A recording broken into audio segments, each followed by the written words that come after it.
Bien, bueno, vamos a arrancar. Bueno, vieron que corregí los parciales, ¿sí? La mayoría se equivocó en la pregunta de qué decía la resolución. Y muchos de ustedes me sacaron mal el cálculo de la vida estante del paquetito. ¿Qué les pasó con la vida estante del paquetito? Profe, el parcial no fue difícil, fue muy No, largo, esa fue mi sensación. Entonces, sí. como que era mucho para pensar, a mí, por ejemplo, me faltaban dedos para tipear y pensar, profe.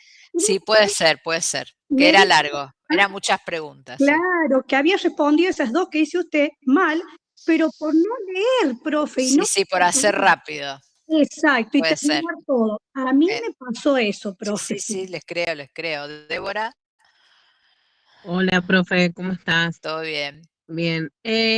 Usted sabe que yo hoy estuve hablando con Ana del Soto, dice que a ella no le llegó la nota. En el Classroom me figuraba que estaban... Espera que lo vamos a mirar, espera que lo chequeamos. Yo le pregunto, disculpe que yo me meta, pero ella está trabajando y dice que no No hay la problema, no dejan, hay problema, no hay problema. dice que ni siquiera la dejan oír las clases Oh, por qué ahí. mal. ¿Y qué problema tendrían con que escuchen las clases? Y bueno, y yo Buah, pensaba lo mismo, pero no nos vamos a poner a juzgar algunos lugares de trabajo. Espera que lo voy a buscar en el Classroom, pero... y a otra de las compañeras que también no le había llegado era Yami Centeno, que veo que tampoco está conectada ahora.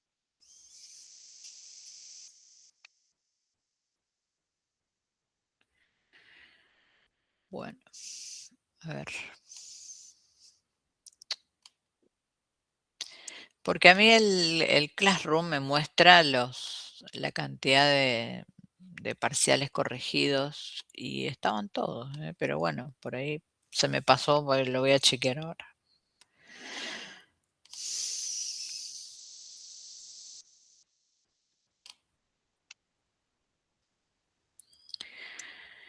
Acá, primer parcial. Ah, sí, tenés razón. Yamila. No, Yamila es la única. Salomé, Centeno, sí. Esa no está corregida. Después la otra, ¿a quién me Ana, dijiste? Anabela del Soto.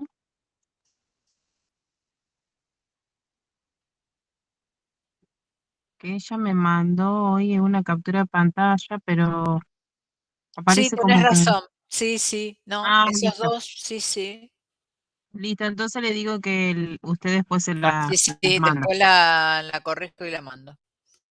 Listo, gracias, profe, No, perdón. por favor, no, no pasa nada. Bien, mira. Sí, se ve que.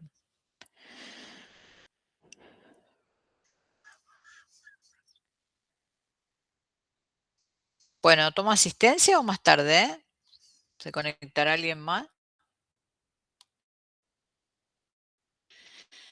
Profe, yo Sí, tengo un turno médico, ¿saben? 40 minutos, por eso dale. también lo quiero usar. Voy a Bueno, entrar un rato, si puedo volver a entrar, vuelvo a entrar después, ah, después que salga el médico, ¿sabe, profe? ok, no hay problema.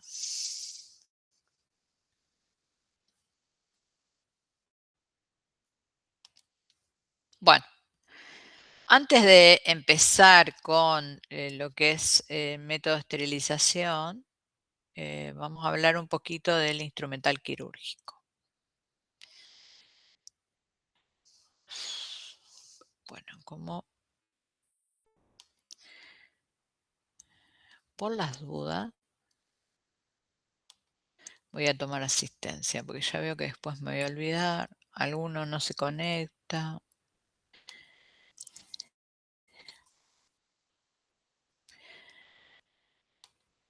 Bueno.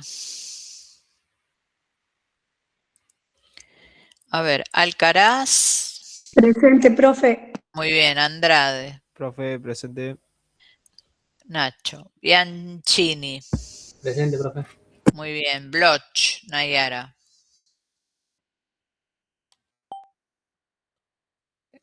Uriel.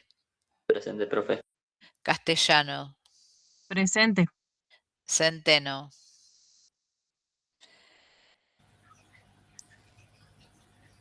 Del Soto. Ah, Anabela era... ¿Quién era la que me había mandado que no se podía conectar? Ferraro, Nerina. Hola, profe, presente. ¿Cómo vamos? Verónica Hoyos. Muy bien, Lera. Ahí va a ser un repasito. No sé si lo dan de la misma manera a los instrumentadores. Nosotros no, ya sabe que tiene el material por si le preguntan, porque también te pueden preguntar. ¿Cómo se llama esto?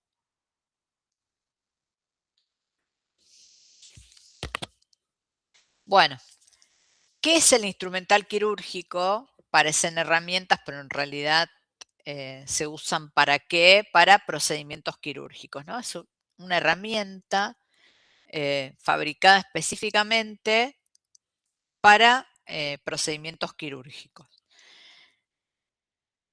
Obviamente el instrumental quirúrgico en este momento, porque a través de los años fue cambiando el material con que se fue haciendo el instrumental, se hace con acero, ¿sí?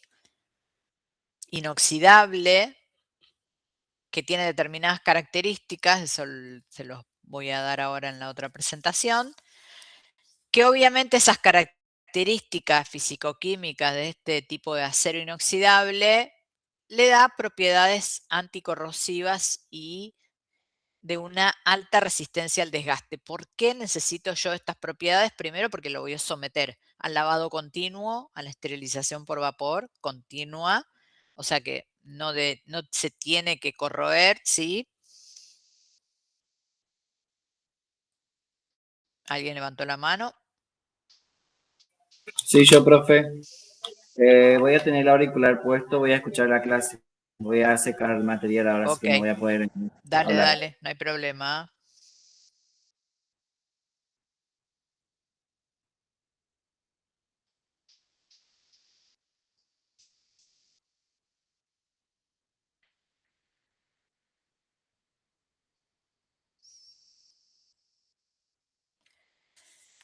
Bueno, entonces, ¿por qué tenía que tener propiedades anticorrosivas? Porque lo sometemos a lavados y a temperatura en el método de esterilización y alta resistencia al desgaste. ¿Por qué? Porque se usa continuamente, ¿no? No tiene descanso el instrumental quirúrgico. ¿Cuáles son las partes del instrumental? En este caso, cuando hablamos de tijeras, ¿no? La mayoría de las tijeras tienen una cremallera. Esa cremallera es para mantener sujetos los anillos, ¿sí? Los anillos serían por donde nosotros pasamos los dedos. Tiene un mango, una mandíbula, que la mandíbula es lo que hace fuerza para cortar o para apretar. La mayoría del instrumental de este tipo tiene puntas y donde se realiza el movimiento entre las dos partes, digamos, entre los dos mangos, se llama articulación o caja de traba. Cuando hablamos de cómo se clasifica el instrumental no es todo igual, no todos tienen la misma forma y no todo se usa para lo mismo. Puede ser curvo, o sea, tener una pequeña curva, puede ser recto, puede ser largo, corto, ancho o estrecho, puede ser afilado, si lo uso para cortar, o puede ser romo, o sea que la punta es redondeada, es mocha, y obviamente cada uno tiene una tarea específica. Obviamente, la gente que se dedica a estudiar y a usar el instrumental lo clasificó según la función que cumplen, ¿sí? Tenemos instrumental de diéresis, que ¿qué es la diéresis? Es la división o la separación de tejidos que normalmente están unidos, ¿sí? Puede ser cortante, cuando realizo esa diéresis, esa separación cortando, ¿sí? La piel, el tejido, o roma, o sea, sin punta, digamos, que se hace por disección o separación. ¿Cuál es el instrumental? Parte del instrumental acá no está todo, sino acá está lo básico, ¿eh? El instrumental de diéresis son los famosos mangos de bisturí, ¿sí? Que vienen en 2 números. Y ese mango de bisturí en la punta tiene una ranura donde nosotros ponemos la hoja de bisturí para poder cortar. Las hojas son descartables, las hojas de bisturí, no se reesterilizan, se usa y se tira. Lo que se reprocesa o se lava es el mango. El mango número 3 va a usar hojas más pequeñas y el mango número 4 usa hojas más grandes. Depende de la superficie que yo vaya a cortar, ¿verdad? Entonces, con respecto a los instrumentales de diéresis, arrancamos por lo básico que es el bisturí. El mango en realidad de bisturí, no es el bisturí propiamente dicho, no es la hoja, que sí son reprocesables, reutilizables. Después vienen, como nosotros estamos hablando de instrumental de diéresis, o sea, la diéresis es como un corte, ¿qué vamos a usar? Tijeras. ¿Para qué se usa la tijera? Para seccionar los tejidos. Y los tejidos tienen distintos planos, ¿sí? Porque un tejido no es algo unidimensional, no es una dimensión, ¿sí? Son muchas capas que por ahí uno corta. Por ejemplo, a ver los instrumentadores en las cesáreas, ¿cuántas capas de tejido cortan?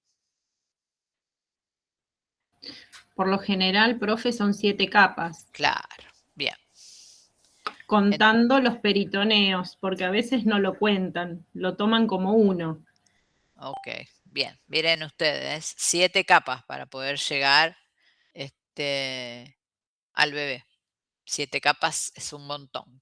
O sea, 7 capas que hay que abrir y después 7 capas que hay que cerrar. Entonces, para eso se utilizan tijeras. La más común, la más que van a ver en todas las cajas, es la famosa tijera de mayo. Esta tijera, como ven, no tiene cremallera, ¿sí? Adelante, o sea, no se traban los anillos. Es una tijera fuerte, multipropósito. Esta es recta, también viene curva, la punta un poco más curvada. Sirve para cortar hilos, gasas, y la curva sirve para cortar tejidos fuertes como puede ser un tendón. Esta es otra tijera también que aparece en todas las cajitas de sutura o en una caja de apéndice, que es la Metzenbaum, que también puede ser recta o curva, puede ser corta o larga, ¿sí? Acá en esta foto tenemos una corta y una larga, y se usan para cortar tejido delicado. Las tijeras Metzenbaum largas se usan para trabajar en una cavidad, como puede ser la cavidad abdominal.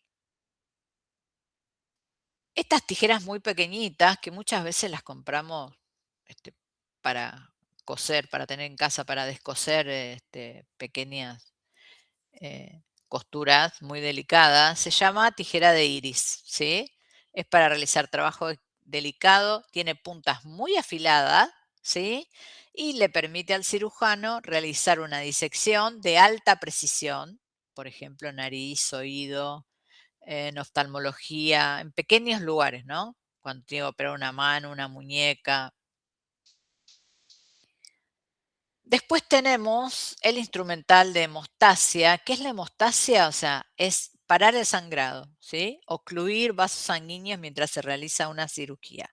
En toda caja de instrumental tiene que haber instrumental para hemostasia. ¿Cuál es el instrumental? ¿Por dónde arrancaron? Arrancamos por la hemostasia mosquito. Le llaman, no sé por qué, le llaman mosquito. Que también todo puede ser recto o curvo. ¿Por qué la necesidad de hacer tijeras rectas o curvas? Porque, bueno, nuestro organismo no es plano, ¿no? Por ahí tienen que meterse con la tijera en algunas cavidades donde necesitan que la tijera sea curva, ¿no? Las curvas se utilizan para parar la hemorragia y disección de tejido, y las rectas se usan para reparar. ¿Siempre es así como yo lo estoy diciendo, o le hablo a las instrumentadoras? Sí, profe, nosotras los conocemos, ahí estoy leyendo, como Krail o Halsted, Ah, que son... acá está la Halsted. Acá está la Claro, Halsted. ahí la estoy Bien. leyendo, pero sí, es así. Mosquito Bien. no conocía, pero bueno, Por ahí es es otro un nombre que nombre le que se le pusieron. da Claro, sí, a con la tijera. propiedad. Bien, ok. Bueno, acá tenemos otra tijera de hemostasia que son las Halsted, que como ven tienen cremallera abajo y tiene dientes en la punta, ¿sí? Son más largas, ¿sí? Se usan para hemostasia y para abrir tejidos y ligaduras y se usan en vasos de pequeño calibre. Después está la Bértola, que es más larga que la Halsted, también es de hemostasia. No sé si tengo, no pusimos foto de la Bértola, bueno, después si lo encuentro se lo voy a subir. Después la famosa Kocher, que la diferencia es que la punta, ¿sí? Tiene como una mandíbula que agarra, ¿sí? Un diente de ratón en el extremo. Es un instrumental fuerte, traumático y se usa para tomar gran cantidad de tejido o piel. Tiene, como ven, entre los anillos una cremallera y tiene dientes en las puntas, aparte de esa pequeña cola de ratón que tiene. Bueno, después están las Ochsner, que es como la Kocher, pero más larga, y se utiliza en cirugías de abordaje profundo, como puede ser tener que sacar un pedazo de hígado, una hepatectomía, una pancreatectomía. Acá tenemos una pinza que también se ve mucho en las cajas, que es una Faure, que tiene dientes de ratón en la punta para mejor agarre. Es como la Kocher, pero la mandíbula es más corta. O sea, ustedes ven la parte de arriba, es más cortita que las otras. Es específica para arteria uterina, o sea que en una caja en una cesárea, en una caja de gineco, seguramente vamos a encontrar la Faure. Profe, nosotros Sí. le decimos pinzas de Ford. Ah, mira. En cada lugar tienen su nombre Sí, tienen su nombre. diferente. Exactamente. Así es. Sí, sí. Bueno, antes habíamos visto tijeras. Ahora, para lograr la hemostasia, ustedes habrán escuchado el término clampear, ¿sí? Que es tratar de cerrar algo que está sangrando. Y para eso tenemos que usar clamps, que se llaman clamps vasculares. Son instrumentos de hemostasia temporal, o sea, lo que hago es cortar la hemorragia en determinado momento y después si yo suelto, ¿sí? Vuelve a sangrar, tienen baja presión de cierre, estrías poco profundas y no producen daño endotelial, o sea, no producen daño al tejido que estoy clampeando. Por eso, ¿por qué ejercen menos fuerza? Porque se usan en vasos que después van a seguir funcionando, ¿sí? Dentro de los clamps tenemos el Bulldog, el Satinsky, el Bakery, yo ya quería comerme una tortita, algo.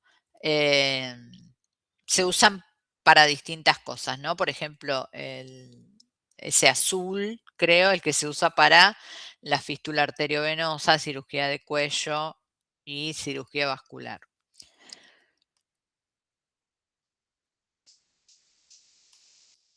Bueno, instrumental de síntesis. ¿Qué es la síntesis? Es la parte de la cirugía donde el médico tiene que aproximar los tejidos que fueron cortados en la diéresis, ¿no? Acá se dice de forma técnica, o sea, tejidos que fueron escindidos en la diéresis con la finalidad de acelerar el proceso de cicatrización. O sea que tejidos que yo corté y que se separaron, si yo los aproximo, ¿sí? la cicatrización va a ser más rápida. Ahora, ¿cómo los aproximo?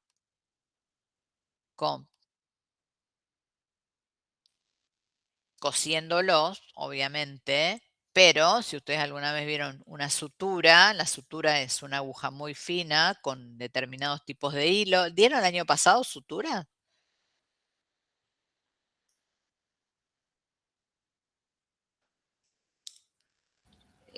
Profe, con la profesora Valeria, el año Sí. pasado hicimos un trabajo, pero muy por encima de O la sea que no sutura. conocieron mucho de sutura. Bueno, entonces para que No, me lo en voy a anotar. profundidad no. Ok. Bueno, entonces, si yo tengo que coser con una sutura quirúrgica, después vamos a ver, por ahí se los preparo para la clase que viene, los distintos tipos de sutura que vienen, de acuerdo al tejido que tengo que coser. No lo hago con, mejor dicho, no debería hacerse con la mano. ¿Sí? Para eso se hace con un portaagujas, que el portaaguja en realidad es una tijera que sostiene la aguja. Porque como hay distintos tipos de aguja, distintos largos de aguja, distintos grosores, no todas se pueden sostener con la mano. Entonces, dentro de lo que fue el avance en la instrumentación, aparecieron estos portaagujas. Este es el más común, es un portaaguja mayo, ¿sí? Que se utiliza para sostener agujas curvas y el tamaño de este portaaguja va a depender de si utiliza en la superficie, o sea, si yo tengo que coser algo por fuera o si tengo que entrar a una cavidad. Las mandíbulas, o sea, la parte de la punta, tienen estrías. ¿Para qué? Para permitir mayor agarre de la aguja, ¿no? Es un instrumental muy fuerte.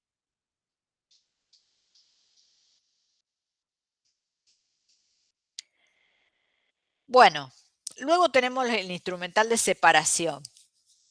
¿Por qué tengo que separar? Porque cuando yo corto el tejido, obviamente, ustedes imagínense, cuando cortan, dividen una pechuga de pollo en dos, tiende a volver, ¿sí? Por la fuerza de contracción que tiene el tejido. Entonces, si vos tenés que trabajar determinado tiempo dentro de una cavidad, la tenés que mantener separado. ¿Cómo lo mantenés separado? Con los separadores, ¿sí? O sea, la separación es una maniobra destinada a la retracción de estructura en un sentido tal que se puedan exponer los planos subyacentes, o sea, separo para ver mejor. Eso quiere decir toda esta palabrería técnica, ¿sí? Existen separadores manuales y separadores autoestáticos. Los manuales los tiene que sostener el instrumentador, el autoestático no. Fíjense, dentro de los manuales, de los separadores manuales, esto también están en casi todas las cajas, están estos separadores. Acá no sé por qué todo el instrumental es dorado, pero bueno, son de acero en realidad. No sé si es la foto o... estos son utilizados en casi todas las cirugías, separan tejidos superficiales, separa piel, subcutáneo, músculo. Vienen obviamente de distintos tamaños. Después tenemos el famoso finoquieto que carga todos los tejidos de la pared abdominal, ¿sí? O sea que si yo abro una cavidad abdominal, no uso el Farabef, sino que uso el finoquieto, que es más fuerte y ves que tiene en los extremos, es más alto el doblez del separador. Después tengo este separador que de un lado tiene 3 dientes y del otro lado una hoja curva, no sé para qué se usa. Este es el Zen, nunca busqué tampoco para qué se usaba.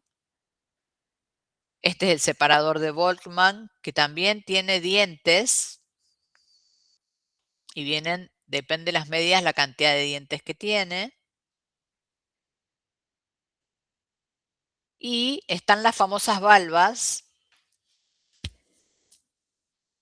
que en general se usan en cirugías de ginecología.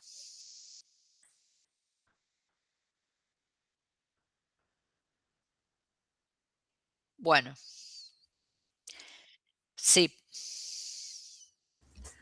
Las valvas de suprapúbica es, para nosotras que somos enfermeras y que recepcionamos, es crucial porque cuando las colocan ya sabemos que viene el nacimiento del bebé. Ah, mira, bien. Qué buen dato, no sabía. Valvas Sí, nosotras suprapúbicas. nos guiamos mucho por eso. Cuando los ginecólogos piden las valvas, ya nos damos cuenta que están por nacer. Por supuesto, ya estamos preparadas, ¿no? Pero Sí, sí. es crucial para nosotros. Mira, bueno, qué bueno saberlo. Debo, ¿eso lo hacen en los partos?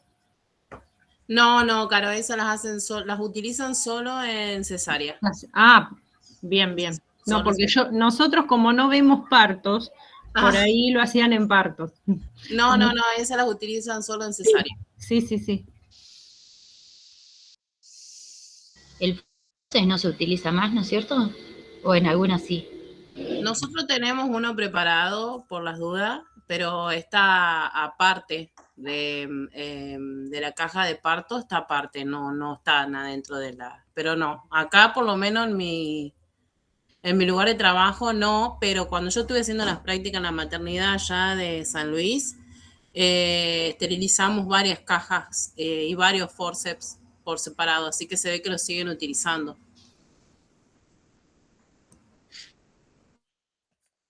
Yo no entiendo nada de esa parte de la medicina, pero me parece que hay una instancia del parto que sí o sí tiene que usar el forceps, ¿o no? Cuando el bebé ya está a mitad del canal de parto. Claro, yo porque tengo entendido que cuando se complica,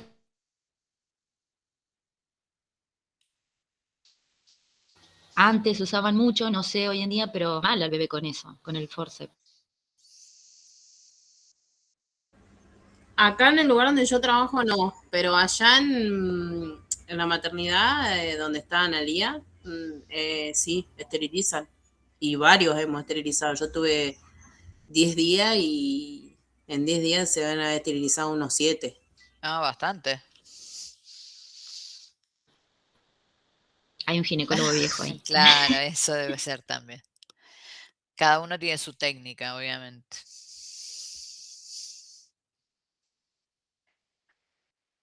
Bueno, los separadores que vimos antes no son autoestáticos, sino que el operador los tiene que sostener.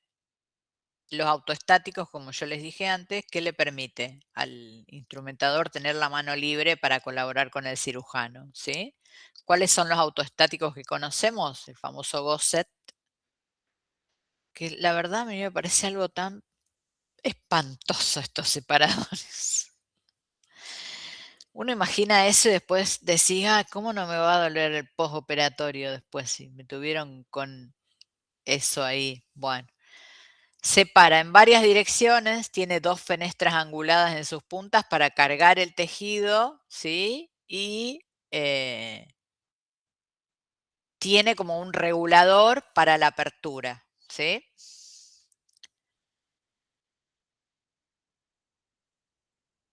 Bueno, este tipo de separadores autoestáticos se usan en las cirugías cardiovasculares, por ejemplo, ¿no? Este es el separador de Balfour. ¿Se sigue usando esto? Esto parece en la película de Doctor Sí, Frankenstein. profe, Sí, nosotros lo yo, usamos. yo lo he esterilizado. ¿Dónde Bien, está? bueno. El Balfour tiene 2 ramas paralelas, a diferencia del Gosset, se le puede acoplar una valva suprapúbica con la que se consigue separar la vejiga en incisiones medianas infraumbilicales. Mirá, es específico de cirugía ginecológica. Ese profe, cuando lo hemos Sí. esterilizado, perdón, le aporto un No, dato, sí, todo me desarmado. encanta. Todo desarmado. Todo Bien. desarmado. Al menos Es que, así lo esterilizamos acá en Junín. bien, es que el todo desarmado es como mejor lo podés lavar. Sí, porque la valva suprapúbica va aparte. Se engancha en el Balfour con una mariposita que lo ajusta. Sí, ahí se ve la mariposita, sí. Claro. Bien. Bueno, todos esos datos que puedan aportar, fantástico, porque lo mío es todo teórico. Este es el finoquieto, es un separador muy fuerte, tiene una rama horizontal dentada, una rama fija y una móvil. que cargan el tejido y lo abren. Ahí tenés la palanquita para ir abriendo e ir separando, ¿no? Este es el que se utiliza en la toracotomía. Cuando hacemos cirugías cardiovasculares utilizamos esto porque tiene que ser fuerte, ¿no? Para separar todo la parrilla costal, digamos, ¿no? Que primero fue serruchada convenientemente y después abierta. Este es el famoso Helpy, ¿sí? Separa tejidos superficiales, tiene ganchos en sus puntas y funciona con una cremallera para ir abriendo. Se usa en cirugías vasculares, safenectomía y es específico para hernioplastía. Ahí vienen distintas medidas, ¿sí? Nosotros tenemos una caja específica con distintas medidas de Gosset.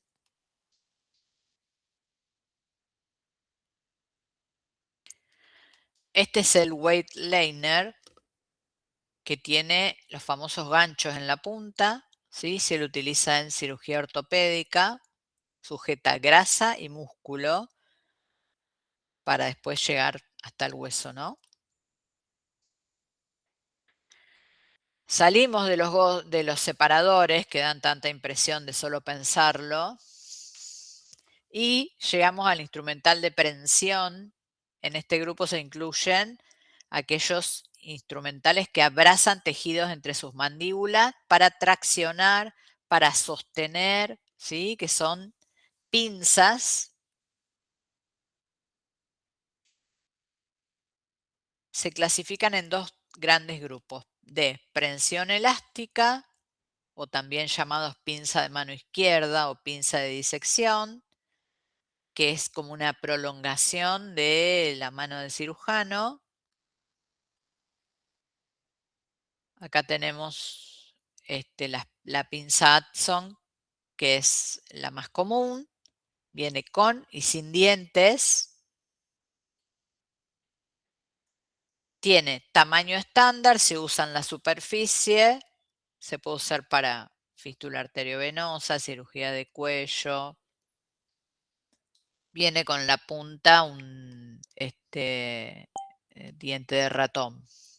Después tenemos de prensión continua o pinza con cremallera y están destinadas a movilizar tejido blando. A ver si tengo alguna foto. Acá, por ejemplo, la famosa pinza Foester, que viene traumática o atraumática, viene con la cremallera, tiene estrías, un agarre. La traumática tiene estrías, la traumática no tiene estrías. La traumática se usa para tomar vísceras huecas sin dañarlas. Intestino, por ejemplo, ¿sí? Si tuviera estrías, daño las paredes del intestino porque estoy apretando, ¿no? Esta es otra pinza de prensión, la Alice, tiene unos dientecitos en la punta. Después tenemos la Babcock, que se usa, por ejemplo, para órganos tubulares como puede ser el apéndice, un ligamento, trompas de falopio. Esta es la famosa POSI. Esto es más ginecológico. Posee 2 dientes, parece una pinza de campo, pero es más larga y se llama también pinza de útero. Profe, ¿esa es la que es súper Sí. finita arriba? Que son A tipo ver, dos la POSI. agujitas. Sí, exacto. Ah, Es ok. como si fuera un ganchito minúsculo arriba.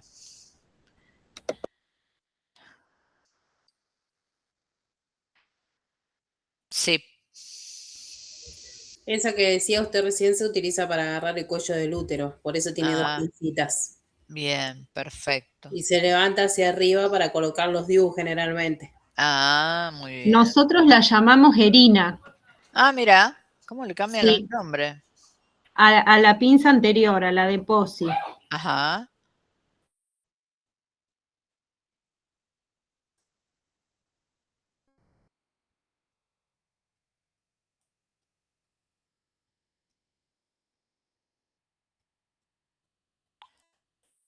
Esta es otra pinza que fíjense que tiene como 2 dientecitos, ¿sí? Y acá dice que para tomar el cuello del útero. Obviamente acá, esto es una clasificación, seguramente después en el uso deben dar otros usos a cada pinza que hemos nombrado. Esta pinza se llama aro, que en realidad en la punta tiene 2 aros. ¿Para qué se usa esto? Sujetar, atraer, comprimir. Esta es la Duval, ¿sí? Esta es más rara, no la vi mucho. Tiene forma de triángulo en la punta y toma tejidos delicados como pulmón o intestino. Después tenemos pinzas de uso especial, ¿sí? Las pinzas de campo, que en realidad fueron creadas para fijar las telas en el armado del campo quirúrgico, por eso muchas veces cuando van a lavar los campos quirúrgicos aparecen las pinzas agarradas, son estas, la de Backhaus. Con lo cara que están las pinzas, no debería. Todas estas pinzas componen una caja, ¿sí? El armado de cajas, ¿cómo lo hacemos? Siguiendo un inventario que se detalla en cada caja. Cada caja tiene un armado base, ¿sí? Pero obviamente cada institución tiene un armado propio. Es así de simple. Según la cantidad de cirugías, según el stock, según el médico, según el tamaño de la caja. No es algo de que en todas las instituciones, o sea, no hay algo estandarizado. Sí, la base de lo que tiene que tener, porque las cirugías tienen un estándar de realización, pero después cada institución las arma según necesidad y stock y conveniencia de los médicos. Sí o sí, el técnico en esterilización, con respecto a esto, lo que tiene que respetar es el inventario que tiene que tener cada caja. O sea, en la central tiene que haber un registro del inventario de cada caja para que se pueda controlar. Muchas cajas tienen escrito en la tapa el inventario. Obviamente, si tenés un sistema informático directamente, cuando escaneas el código de barra de la caja, te aparecen todas las pinzas y tenés que ir ingresando una por una para ver que no falte nada. Si te falta alguna, el sistema no te deja seguir. Tenés que ver por qué falta esa pinza, si porque se fue a reparar o porque se perdió.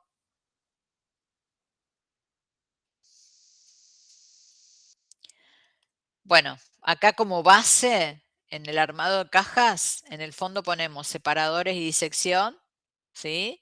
Y luego las pinzas. En qué orden se pone? Curvas, rectas, Kocher, hemostasias Bértola y después instrumental específico. Pero ya les digo, va a depender también del tamaño de la caja. A veces el tamaño de la caja no te deja ser tan ordenadito como debería, ¿no? Este orden es porque después el instrumentador ya sabe que va en ese orden para ir entregándole al médico, ¿o no? ¿Es así?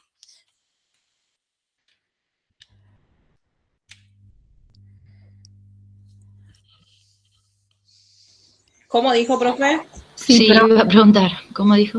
¿El orden?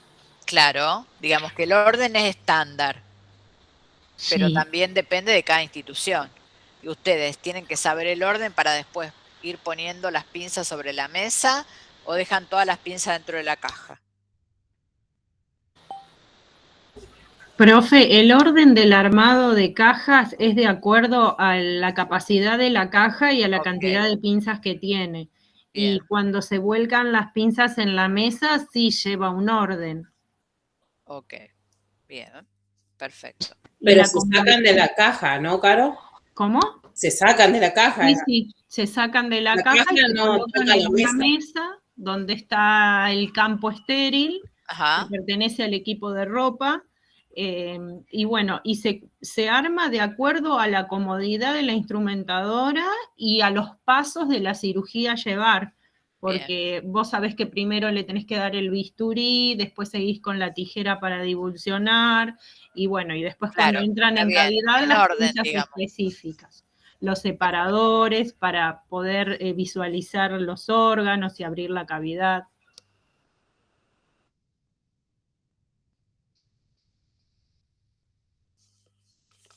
Perfecto. Bueno, entonces, más a mi favor, sabiendo esto de que sacan todas las pinzas, vieron que muchas veces en algunas instituciones solo se lava lo que se usó y el resto no se lava.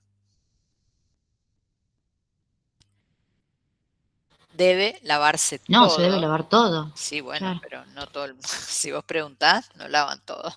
Lavan lo que usan nada más. Y No, está mal.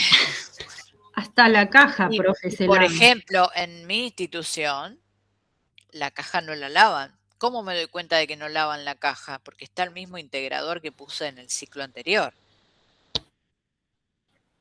Aparte se mancha también.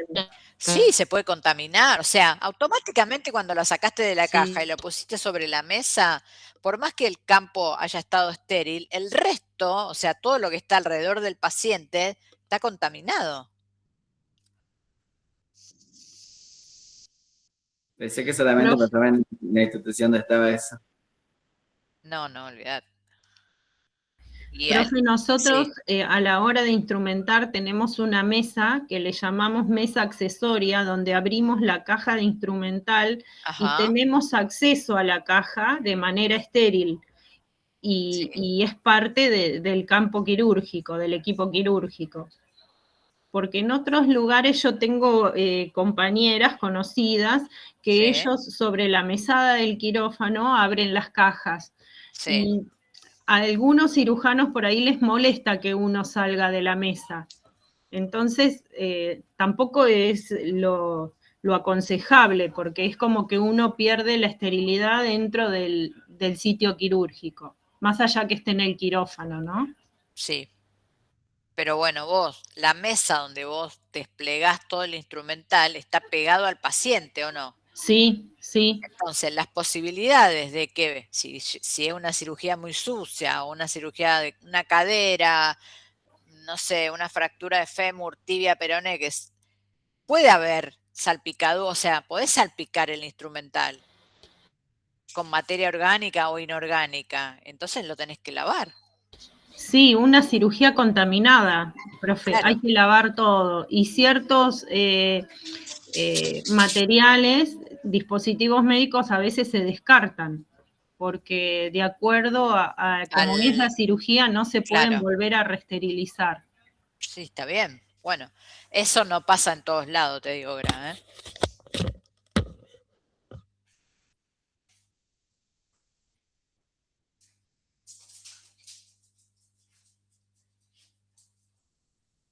Lo que pasa es que, si vuela una partícula,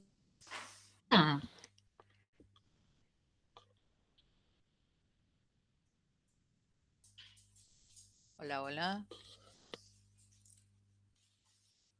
Me habían quedado congeladas. Bueno, en definitiva, bueno, yo no hace tanto me enteré que muchas instituciones, al menos acá, por ejemplo, la caja de martillos, que tiene muchas medidas de martillo, la usan en la primera cirugía, después la usan en la segunda, la usan en la tercera. La abren un poquito, sacan el martillo que van a usar, la cierran y para ellos sigue la misma esterilidad y la usan para la siguiente cirugía y así. Casi me muero cuando me enteré, después me enteré que había muchas instituciones que hacen lo mismo por falta de cajas, porque no tienen tantas cajas, tantos martillos para hacer cajas individuales con tantas medidas de martillo. Eso es una barbaridad. O sea que el que tiene la suerte de recibir el instrumental estéril es el primero. O sea que siempre me voy a operar a las 6 de la mañana. O sea, nunca me va a agarrar a las 2 de la tarde que me opere ni loca. Profe, eso es un error porque el aire no es estéril. Obviamente. Entonces cualquier partícula que ingrese en la caja ya la contaminó. Totalmente, sí. pero bueno, es O también escuchar es por una... separado. Sí, pero no sé por qué no lo hacen. Y yo pensé que era una institución en particular y no, instituciones de prestigio hacen lo mismo. Yo no lo podía creer, no. Porque pueden ser cajas de martillos con diferentes tamaños de martillo y para diferentes, entonces, si lo separan, en una cirugía por ahí se encuentran con algo que no está previsto y ya no tienen ese martillo que tenían en la caja, por ejemplo. Claro, sí, está, o sea, desde el lado que vos lo pensás está, pero del lado de la esterilidad es una No, por barbaridad. supuesto, no es correcto hacer No es eso. correcto, para nada.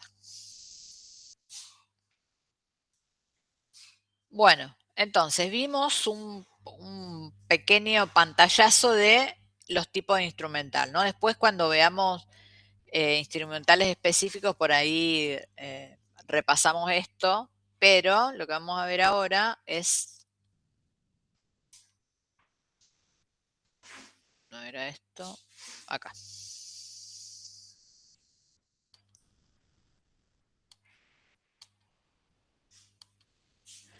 Bueno. El instrumental quirúrgico, como yo les dije antes, está hecho de acero inoxidable, que es una aleación de hierro y carbono que tiene que tener al menos 10.5% de cromo. ¿Para qué? Justamente para que nos brinden todas las características de ser resistente, ¿sí?, a la corrosión. ¿Por qué tiene que tener al menos 10,5% de cromo? Porque justamente el cromo es lo que le da la capa pasiva. Esa capa pasiva es la que evita la corrosión del hierro.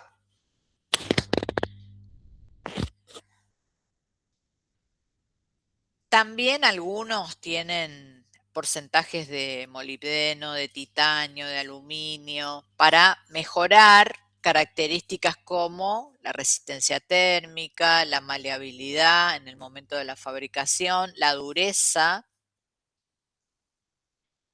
Fíjense, esa capa pasiva nosotros no la vemos, pero eso es un corte transversal de lo que sería el acero quirúrgico, que es todo acero inoxidable y, o sea, una aleación, ¿no?, de hierro, carbono y cromo, y en la superficie tiene esa capa de óxido de cromo, que es lo que le da esa capa pasiva. Cuanto más espesa sea la capa pasiva, mejor calidad tiene el acero quirúrgico y menores posibilidades de corrosión.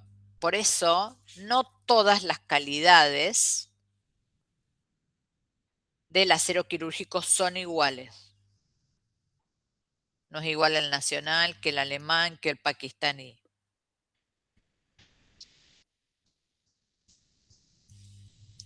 El acero inoxidable es un material sólido, ¿sí? Y no es un revestimiento especial aplicado al acero al carbono o que le llamaban antes acero dulce para darle características inoxidables. Tiene que ser acero inoxidable en toda su composición, porque si no directamente no dura, ¿no? Hace mucho, bueno, todavía hay en mi institución, por ejemplo, todavía hay instrumental que es de cromo níquel, ¿sí?, que es ese instrumental de metal más blanquecino, no ese color acero, que son aceros al carbono. ¿Cuál es el problema? Que cuando la capa protectora, que es muy pequeñita, se daña,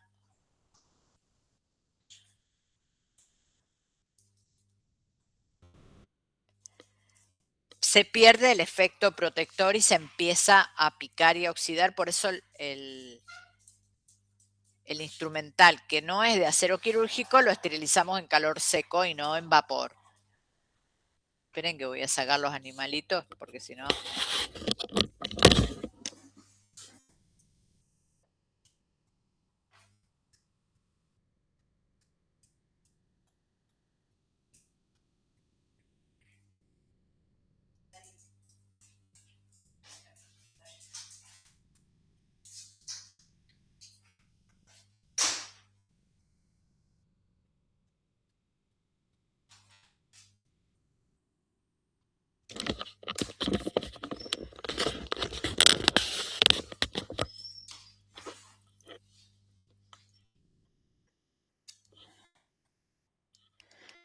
Bueno, fíjense la diferencia entre un instrumental de acero inoxidable que forma esa capa de óxido de cromo contra la de acero dulce que le llamamos, es totalmente distinta cuando reacciona con el oxígeno, ¿no? La de la izquierda enseguida forma herrumbre y la de la derecha, como tiene la capa pasiva, no.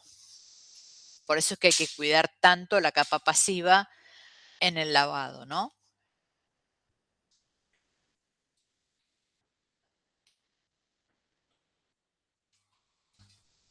Bueno, fíjense, el instrumental que es de acero al carbono, que tiene un recubrimiento multicapa, ¿sí?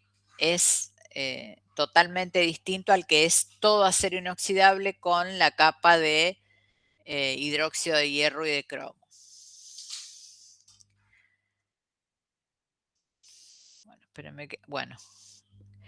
¿Cuál es la característica de la capa pasiva? La característica de la capa pasiva, fíjense en esta diapo, cuando se produce un daño a la capa protectora, la capa pasiva hace como una autorreparación por ese óxido de cromo que tiene en la superficie. En cambio, el instrumental de acero dulce, no. Enseguida, ese daño a la capa protectora, como puede ser haberle dejado materia orgánica que se seque en el instrumental y después haberla sometido a un método de esterilización, o algún traumatismo que se haya producido en el instrumental, algún golpe, o rayarlo, ¿sí? Como por ejemplo rayarlo para, en vez de hacerle la codificación con ponerle el nombre de la institución con láser, lo hacen con un bisturí o con un punzón. Eso produce estos puntos de corrosión y con los sucesivos lavados y métodos de esterilización directamente se empieza a picar todo, ¿no?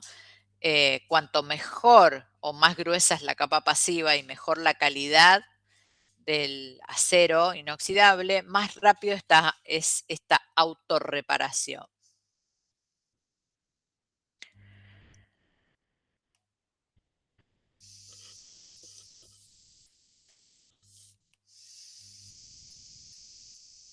Bueno, esta autopasivación que yo les dije o autorreparación del instrumental quirúrgico pasa siempre que haya suficiente oxígeno en la superficie del acero, ¿sí?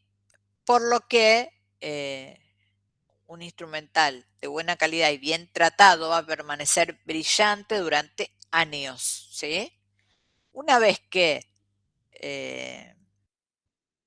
lastimé la capa pasiva, no se recompone, ¿sí?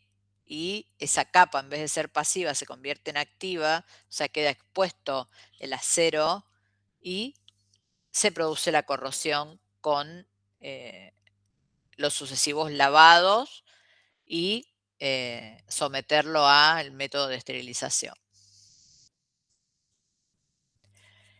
¿Cuáles son las zonas donde vos decís, bueno, cuáles son las zonas privadas de oxígeno? Las uniones, ¿sí? Las esquinas compactadas, las soldaduras. No es común, pero, por ejemplo, hay muchas cajas de instrumental que son soldadas en vez de ser una sola pieza de acero. Ahí en las soldaduras hay muchísimas posibilidades de que haya corrosión.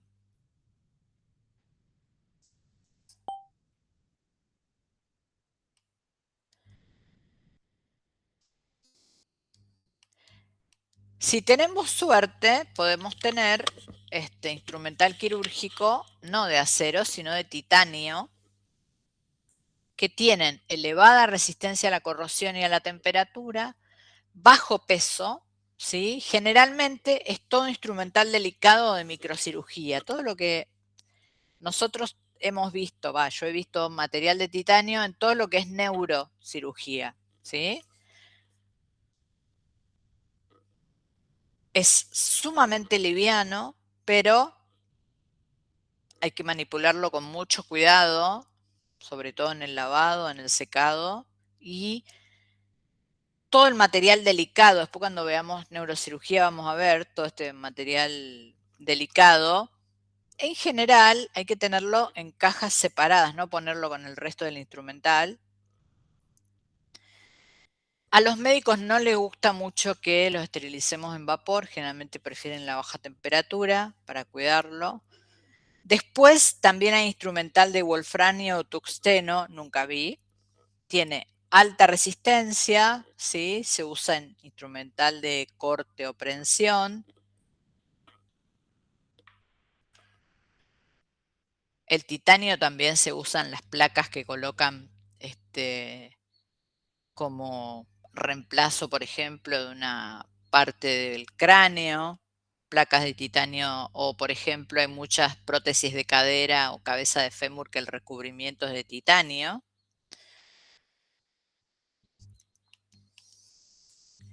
Como les dije antes, ¿por qué se genera la corrosión? Porque no se forma la capa pasiva. ¿Y por qué pasa eso?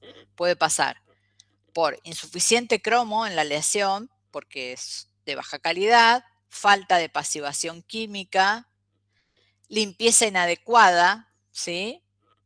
Restos de materia orgánica, daño mecánico en el uso, cuando uso las tijeras para cortar cosas que no hay que cortar. Entonces el cruce de la tijera se daña y ahí empieza a haber un roce y la capa pasiva se arruina. La calidad del agua del lavado, ¿sí? No sé si puse acá alguna foto, ¿se acuerdan que yo les dije que los iones cloro del agua producen manchas que me afectan la capa pasiva del instrumental? Hay una diferencia entre la oxidación y la corrosión. La oxidación es una reacción química, ¿sí? Que es cuando el oxígeno del aire o del agua entra en contacto con los materiales que poseen metales o no metales.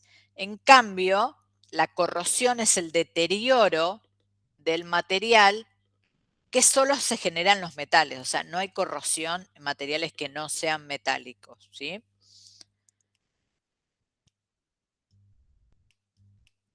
Fíjense, la corrosión, que dijimos que era el deterioro de material metálico, puede ser de metal puro o de una aleación. A veces ocurre en toda la superficie del material de forma homogénea y se deteriora completamente, en la fotito de una hoja de bisturí oxidado, ¿sí? Es el tipo de corrosión que provoca una pérdida total del material, ¿no? Generalmente se produce cuando no tengo material que no es de una aleación de hierro, y la corrosión uniforme genera corrosión secundaria. ¿Qué quiere decir? Si yo dejo un material con corrosión y encima le dejo otro material que no tenía corrosión, es como que la corrosión se pega, ¿no? Se contagia, una enfermedad. Y después tengo la corrosión localizada, que son pequeñas localizaciones. Son generalmente en zonas específicas y puede ser por picadura, por fricción, porque tengo dos metales distintos. A ver si puse alguna foto acá, por ejemplo. Esta es la famosa corrosión por picadura, producida por los iones cloruro del agua. Son pequeños, como si los hubieran pinchado con un alfiler.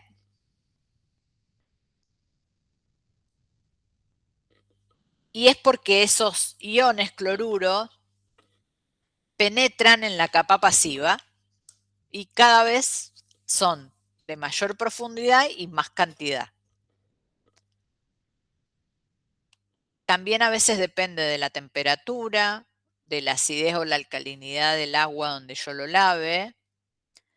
Después tengo la corrosión por tensión, que generalmente se produce en alguna soldadura del instrumental o donde se hayan puesto los agarres, por ejemplo, para las pinzas. La fotito de la derecha, no sé si se ve muy bien, es una foto microscópica aumentada de el corte del instrumental. Fíjense cómo se hace como una grieta hacia abajo. Eso obviamente no tiene retorno, ¿no? Esta es la corrosión por fricción que yo le dije, que se da sobre todo en las tijeras, en las áreas de roce, que obviamente esto se ve mucho, ¿no? En las tijeras, que no debería pasar, pero pasa porque, o por la mala calidad de la tijera, por el mal uso. Cuando quiero cortar material que no debo con este tipo de tijera, se produce como un desbalance en la fricción y después lo sigo usando y produce esa ranura, ¿sí?, en la tijera que después la tengo que terminar tirando porque no sale con nada. Esta corrosión no se ve tanto, se llama bimetálica o galvánica, y es cuando dos metales diferentes están en contacto eléctrico y, por ejemplo, con agua, y hay un metal con menor potencial electrolítico que el otro, entonces uno se corroe.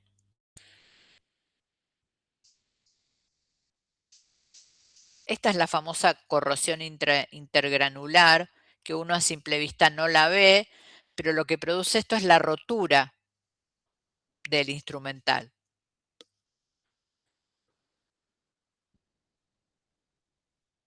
Y eso es por el tipo de aleación que tiene el acero quirúrgico. Por eso es sumamente importante la calidad del acero. A veces nos quieren vender instrumental que realmente es mucho más barato, pero en realidad es más barato porque la aleación es menor o la capa pasiva no es suficiente. Entonces, a la larga, nos va a terminar saliendo más caro. Obviamente, como les dije antes, la causa número 1 de la corrosión del instrumental es el agua. La calidad del agua para tratar el instrumental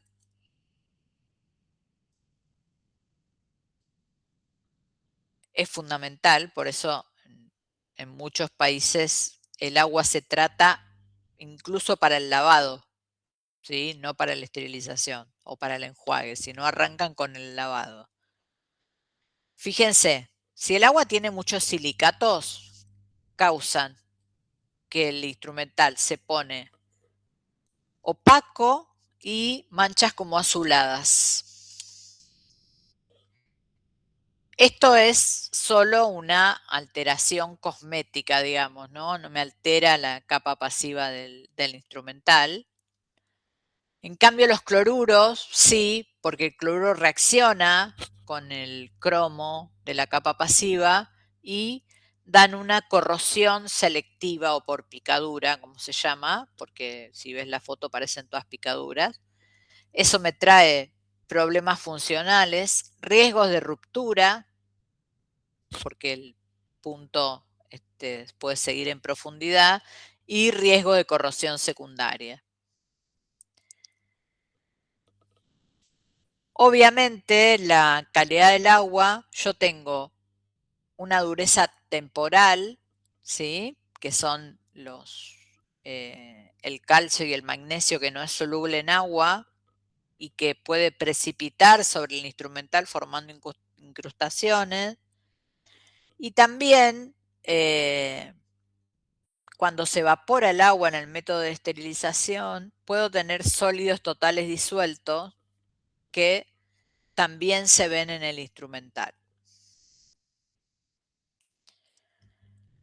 Bueno, este trabajo de investigación no hace falta. Después, si ustedes quieren, lo leen, pero en realidad lo que de bueno que tiene de esto lo hizo el italiano, creo. En este cuadrito, lo que hicieron en este estudio es ver qué dicen los europeos. Hay una norma europea, la 285 del 2016, que establece cuáles son los valores recomendados de iones sueltos en el agua para el enjuague del instrumental y también para alimentar los generadores de vapor de los autoclaves. Cuando veamos autoclave vamos a ver la importancia de la calidad del agua. Fíjense, este agua que analizaron, creo que es del italiano de Buenos Aires, tenía un pH de 7,89, la norma europea dice que no puede tener más de 7,5.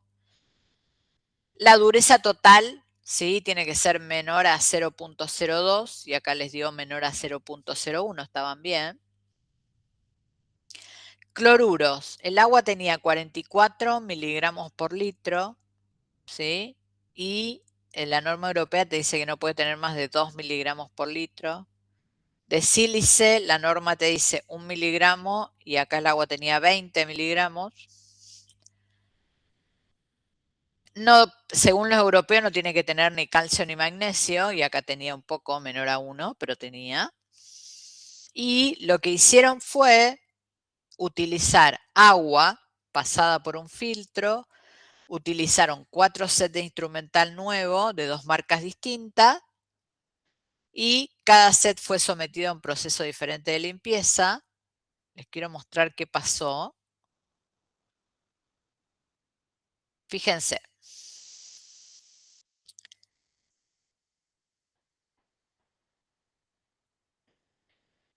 El set 1 que lavaron, ¿sí? Quiero ver, a ver, esperen, si acá nos dice el tipo de material. El set 1 lo lavaron manual. El set 2 lo lavaron mecánico entre 60 y 90 grados. El set 3 también lavado mecánico, pero sin termodesinfección. El 4, un lavado mecánico a 60 grados y hicieron un enjuague final con agua destilada en el set 4. Acuérdense, el único que se enjuagó. Y el set 2, acá dice también que se enjuagó con agua destilada, pero me parece que no. Fíjense, el set 1 que hicieron lavado manual, se vieron manchas de silicato y de sólidos disueltos, ¿sí? ¿Por qué? Porque el agua tenía sílice. El set 2, que lo lavaron a más temperatura, tenía corrosión intergranular y manchas también de silicato y tenía algunas picaduras producidas por el cloro. El set 3, que fue el lavado mecánico sin termodesinfección, pero no con agua tratada, había corrosión, manchas, y el set 4, que lo enjuagaron con agua destilada, fíjense, sin corrosión y sin manchas. Esto en realidad es para demostrar que realmente lo que dice la bibliografía, que el agua tiene que estar tratada, es realmente así. Como ven, el instrumental es Aesculap, o sea que es una de las mejores marcas de instrumental, ¿eh? Como conclusión, ¿sí? El instrumental enjuagado con agua destilada no desarrolló corrosión ni presentó manchas luego de su tratamiento. Se decidió incorporar un equipo de osmosis para proveer agua a las lavadoras automáticas. Entonces, como yo les dije, muchos países, por ejemplo Chile, tiene todas las centrales de esterilización tienen equipos de osmosis inversa. Eso cuando veamos la parte de agua, vamos a ver los equipos para mejorar la calidad del agua. En la entrada, o sea que desde el lavado lo realizan con agua tratada. Obviamente uno a simple vista no ve si el agua tiene o no tiene calcio, o sea, a no ser que sea ya tan dura que precipita de solo estar contenida en una pileta, ¿no? También la calidad del agua depende mucho de los lugares de Argentina, por ejemplo. No tenemos la misma calidad de agua en todo el país. Hay lugares que tienen más minerales que otros. Hay lugares que, por ejemplo, nosotros tenemos muchos iones cloro. Para obtener siempre el mismo resultado, sin importar dónde estemos, la única manera de lograrlo es tener agua tratada. ¿Se acuerdan que cuando vimos lavado dijimos que nosotros tenemos que hacer una inspección visual? La parte de la inspección visual también lo que nos da es mayor duración a nuestro instrumental, porque si nosotros detectamos apenas lavamos problemas del instrumental y lo podemos sacar, reparar, le damos mayor durabilidad, ¿no? ¿Por qué se hace con lupa la inspección visual? Porque yo tengo que ver en la superficie alteraciones, decoloración, corrosión, ¿sí? En la estructura tengo que ver que esté íntegro, que estén alineadas, ¿sí? Que las pinzas cierren correctamente, que no tengan golpes o daños o rayaduras. La mayoría, todo el instrumental que sea de prensión o de corte o que tenga cremallera, no cremallera, sino cruce, como las tijeras, algunos se lubrican, ¿sí? El lubricante tiene que ser específico para instrumental y tiene que ser compatible con el método de esterilización. No puedo agarrar ¿cómo se llama este que usamos todos para todo en casa? El lubricante para sacar los ruiditos de las puertas. Uy, no me sale, qué mal que estoy. W40. Eso, no podemos usar W40 para todo. Y menos para el instrumental. ¿Por qué? Porque el W40 no es compatible con ningún método de esterilización, ¿sí? Tiene que ser termorresistente, porque yo, a pesar de que por ahí no va a ser la misma temperatura el calor seco que el húmedo, lo estoy sometiendo a temperatura, libres de silicona. La lubricación mejora la funcionalidad y alarga la vida útil del instrumental.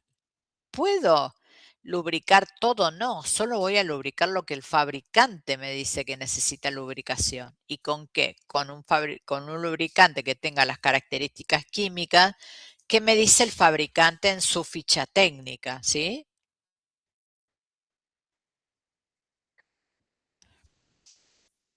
Existen dos formas de lubricar, una general, que generalmente la parte del lubricado se hace cuando haces lavado automático, la lubricación general, porque ya el lubricante lo pones en el dispenser.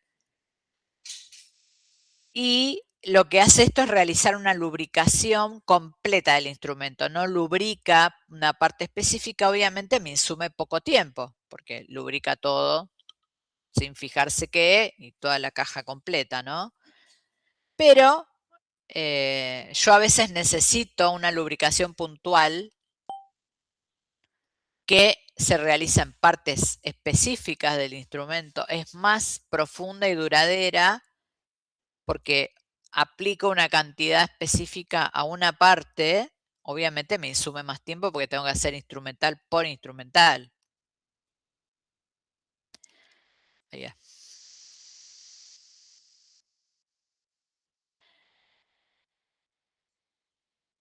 Obviamente para yo mantener el instrumental tengo que hacer una manipulación adecuada y un correcto acondicionamiento. Eso quiere decir un lavado correcto, un secado correcto y una colocación correcta. Por eso son ideales las cajas con las grampitas para mantener el instrumental separado y que no se choquen entre sí.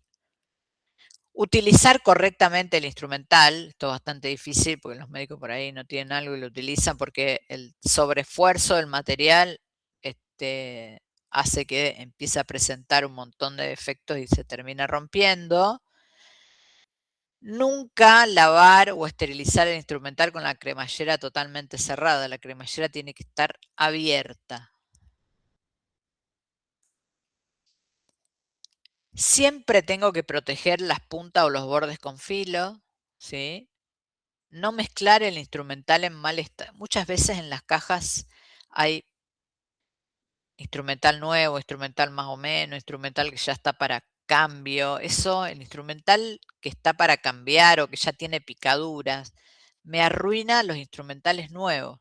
O sea, hay que sacarlo, reemplazarlo y si no, esterilizarlo aparte. Hay que lubricar adecuadamente bisagras, trabas, tornillos, elementos articulares. Obviamente articulados. Por supuesto que esto tiene que estar todo escrito. O sea, yo no voy a lubricar porque se me cante con la cantidad que se me cante. Por cada caja tiene que haber un detalle de cuál es el instrumental que hay que lubricar, cómo y con qué tipo de lubricante. ¿Por qué? Porque primero se hizo una investigación, un procedimiento operativo estándar para decir, bueno, esta caja se trabaja de esta manera. No es que yo agarro el lubricante y arranco, y esto tiene bisagra, tiene cremallera, vamos a meterle lubricante. No.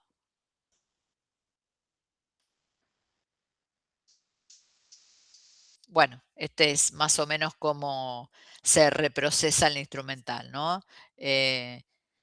¿Cuáles son los factores que aceleran el deterioro del instrumental? En el punto de uso, usar solución fisiológica y no agua para mantener humectado el instrumental. En el prelavado, el agua, ¿sí?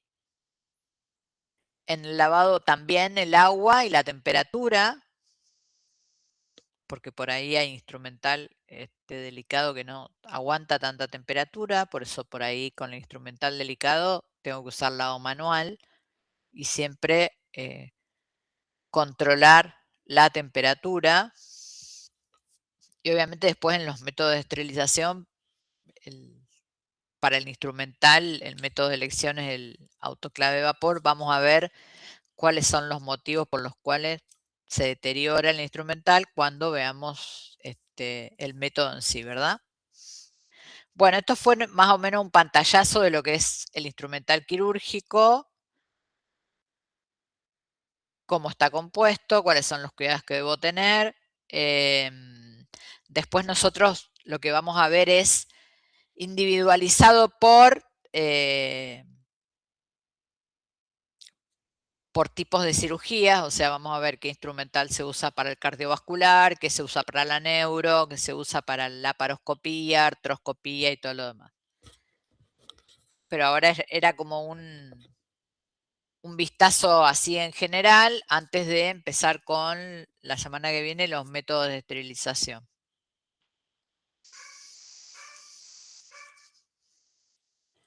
Bueno, ¿alguna pregunta?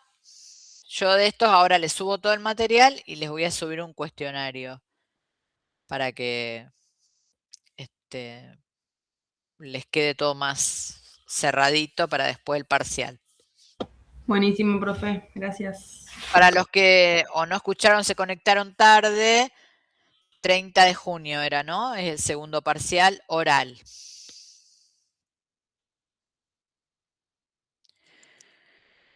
Que no va a ser individual, va a ser comunitario. ¿Pero por qué lo hago comunitario? Para que todos escuchen las preguntas y escuchen las respuestas correctas. Entonces después para el examen final están como más entrenaditos.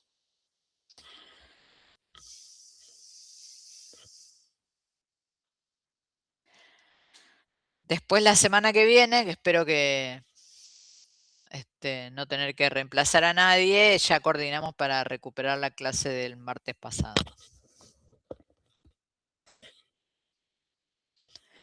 Bueno, ¿alguna pregunta? Yami. Le hago una consulta. Sí. ¿Tomó asistencia? ¿Envió las notas? Ah, porque yo me conecté más tarde, profe. Si la tuya no estaba, no, todavía no la envié. Ah, bueno. Y espera, a ver qué te digo si te puedo tomé dar presente asistencia. ahora? Sí. No, porque me conecté más tarde y no la escuché.